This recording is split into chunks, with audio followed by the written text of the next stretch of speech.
In today's video, I'm going to teach you how to create a combo chart in Google Sheets. To get started, open Google Sheets and create a new spreadsheet or use one you already have ready.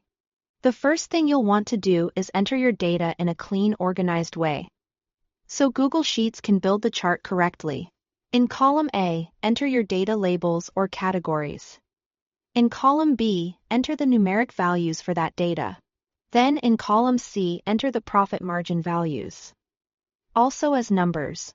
Make sure each column has a clear header at the top, because those headers will help Google Sheets identify each series when it creates the chart. Once your dataset is in place, select the full cell range that contains all of your data, including the headers. This is important because if you leave out the headers or part of the data, the chart may not display properly. After selecting the range, go to the top navigation menu and click Insert. Then choose Chart. Google Sheets will immediately generate a chart for you, and it may not be the exact style you want yet, which is completely normal. Now look over to the right side of the screen, where the Chart Editor sidebar appears. This is where you'll control the chart settings. In the Setup tab, find the Chart Type drop-down menu.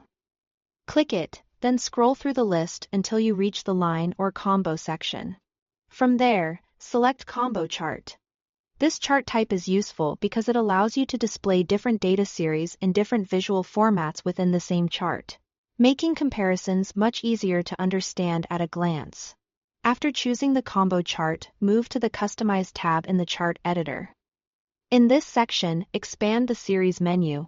Here, you can control how each individual data series appears.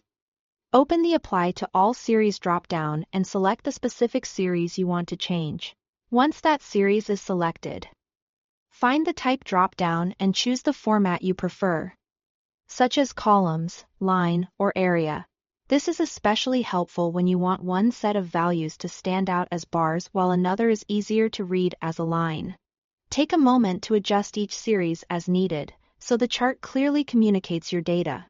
A well-formatted combo chart can make trends and comparisons much easier to spot, especially when you are working with values and margins together. Thanks for watching.